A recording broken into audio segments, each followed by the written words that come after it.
नमस्कार दोस्तों, JNKB English channel में एक बार फिर आपका हार्दिक स्वागत है।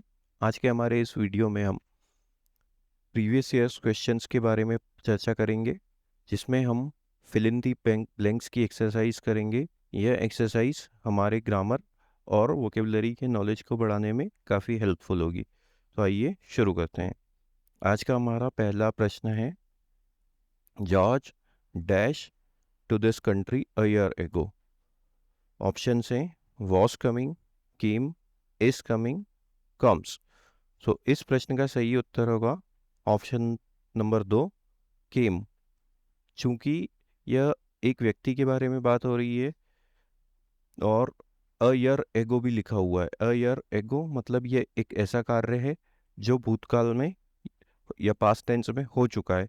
सो हमें यहाँ पे ऑप्शन 2 लेना पड़ेगा, क्योंकि यह वर्ब की सेकंड फॉर्म कम का सेकंड फॉर्म है केम, जो एक कार्य एक निश्चित समय पे हुआ, मतलब सिंपल पास्ट टेंस में हुआ। सो इस प्रश्न का सही उत्तर होगा ऑप्शन 2, केम। आइए बढ़ते हैं अगले प्रश्न की ओर। अगला प्रश्न है, the housewife dash the cakes burning and ran to switch off the oven. Housewife dash the cakes burning and ran, यहाँ पे जो मुख्य क्रिया है इस वाक्य की वो है रैन। रैन मतलब कोई रन का जो सेकंड फॉर्म होता है रैन मतलब दौड़ी। To switch off the oven, oven को बंद करने के लिए। तो अब ऑप्शंस देखते हैं, स्मेल, स्मेल्स, स्मेल्ट, स्मेलिंग। हमने यहाँ पे देखा कि एक वर्ब, यहाँ ये पास्ट टेंस का सेंटेंस है तो एक वर्ब का सेकंड फॉर्म यहाँ यूज हुआ है। सो यहाँ पे इस प्रश्न का सही उत्तर होगा ऑप्शन नंबर 3, स्मेल्ट। क्योंकि एक बार वर्ब का सेकंड फॉर्म इस्तेमाल हो चुका है, तो जो ब्लैंक है, जो रिक्त स्थान है, वहाँ पे भी वर्ब का सेकंड फॉर्म ही इस्तेमाल होगा। So the housewife smelt the cakes burning and ran to switch off the oven. आइए आगे बढ़ते हैं। अगला प्रश्न है, we shall go for a picnic if the weather dash good. एक वाक्य यहाँ पे हमको फ्यूचर टेंस के बारे में बात कर रहा है। We shall go for a picnic, हम पिकनिक के लिए जाएंगे। इफ, यदि, the weather is good. Option A सही होगा कि अगर मौसम अच्छा रहा तो हम पिकनिक के लिए जाएंगे। वॉज नहीं होगा, हैज बीन नहीं होगा, हैड बीन नहीं होगा। Next, I am exhausted, let's dash a day. I am exhausted मतलब कोई व्यक्ति बोल रहा है मैं थक चुका हूँ। एग्जॉस्टेड वर्ब की थर्ड फॉर्म है, सो एक एडजेक्टिव के रूप में इस्तेमाल हो रही है। हर वर्ब का थर्ड फॉर्म एक एडजेक्टिव का भी काम करता है। आई एम एग्जॉस्टेड मतलब कोई व्यक्ति बोल रहा है मैं थक चुका हूँ। Let's dash a day. Options, call it, दूसरा कॉल एंड, कॉल तीसरा कॉल ऑफ, चौथा कॉल इन। सो जो फ्रेज होता है वो होता है let's call a day, let's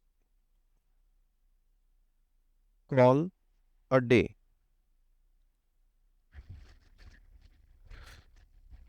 call it a day, call a day या कॉल इट अ डे। सो यहाँ पे हमारे पास ऑप्शन हैं।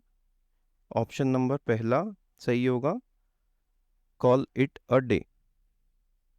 आइए बढ़ते हैं अगले प्रश्न की ओर। My relations dash him are not friendly. एक व्यक्ति बोल रहा है कि किसी दूसरे व्यक्ति से उसके जो संबंध हैं वो फ्रेंडली नहीं है, नॉट फ्रेंडली, वो अच्छे नहीं है। सो रिलेशंस के बारे में बात हो रही है, तो ऑप्शंस देखते हैं। बिटवीन, इसका अर्थ होता है दो वस्तुओं या दो व्यक्तियों के बीच में। सेकंड ऑप्शन बी सही होगा, with him, your relations are always with someone, so my relation with him are not friendly. With him are not friendly. आइए बढ़ते हैं अगले प्रश्न की ओर।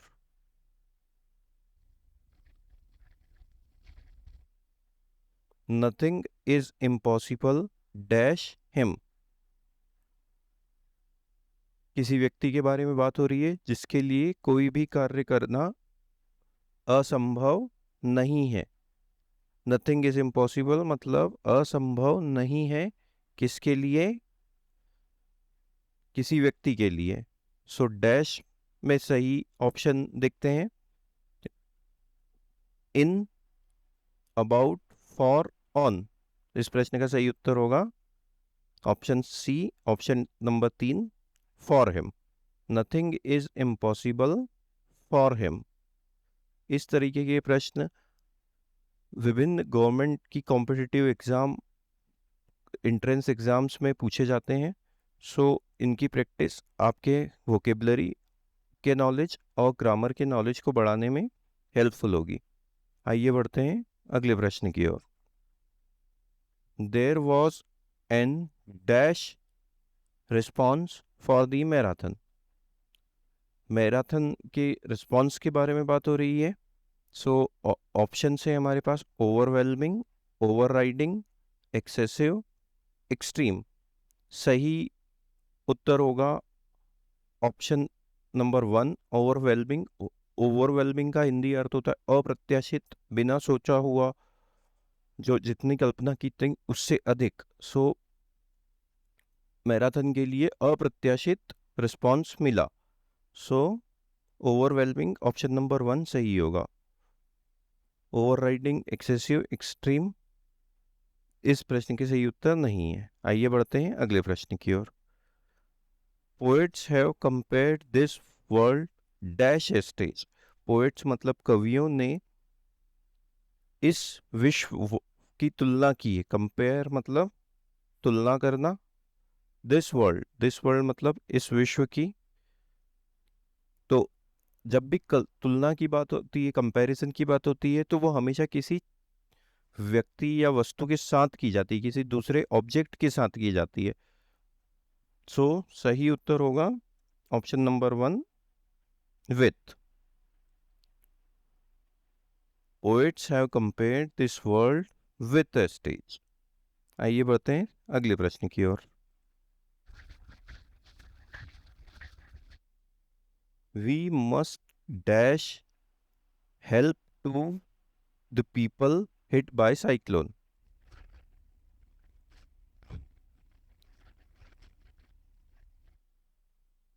वी मस्ट हमको करना चाहिए, dash help to the people hit by cyclone. Help मतलब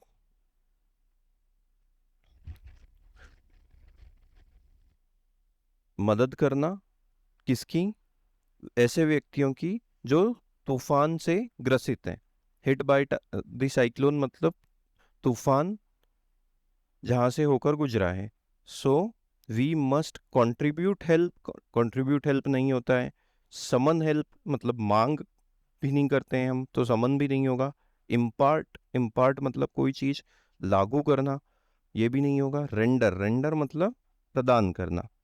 सो ऑप्शन नंबर 4 सही होगा। We must render help to the people hit by the cyclone. आइए बढ़ते हैं अगले प्रश्न की ओर। Small pox has been eradicated dash India. Small pox मतलब चेचक, हैज बीन इरेडिकेटेड मतलब समाप्त कर दिया गया है, डैश इंडिया। सो कहाँ से? इंडिया से। सो सही उत्तर होगा option number 2, from India. Small pox has been eradicated from India. In India नहीं होगा, विद इन इंडिया नहीं होगा, आउट ऑफ इंडिया नहीं होगा। So option number 2, from India सही है। Next, his friend dash unexpectedly, किसी का दोस्त अनएक्सपेक्टेडली, तो यहाँ पे एक वर्ब की जरूरत है। यह सब्जेक्ट हो गया और यह एडवर्ब हो गया, तो यहाँ पे एक वर्ब आएगी। रिटर्न टू कंप्लीट वर्ब के बाद टू लिखा हुआ है, एक प्रपोजिशन लिखा हुआ है, तो एक यहाँ पे इसके बाद एक ऑब्जेक्ट आना चाहिए था, लेकिन हमारे प्रश्न में एक एडवर्ब है, सो रिटर्न टू नहीं होगा। केम बैक, टर्नड अप मतलब कहीं से अचानक आ जाना, और गेट डाउन मतलब नीचे आना, तो गेट डाउन भी नहीं होगा। टर्नड अप मतलब एकदम से उपस्थित होना, और केम बैक मतलब अचानक से आ जाना। सो इस प्रश्न का सही उत्तर होगा केम बैक, क्योंकि अचानक से कोई व्यक्ति वापस आ गया। टर्नड अप मतलब सोचे समझे तरीके से वापस आया। सो ये ऑप्शन 2 और 3 में कंफ्यूजन हो सकता है, लेकिन हमको ये उस सेंटेंस के मीनिंग को समझना है, उसके भाव को समझना है, इसीलिए ऑप्शन नंबर 2 केम बैक सही इस प्रश्न का सही उत्तर होगा। आइए बढ़ते हैं अगले प्रश्न की ओर। I dash hard to establish the validity of the theory since morning. So I dash hard, I subject हो गया, फिर उसके बाद यहाँ पे हेल्पिंग वर्ब या वर्ब आना चाहिए।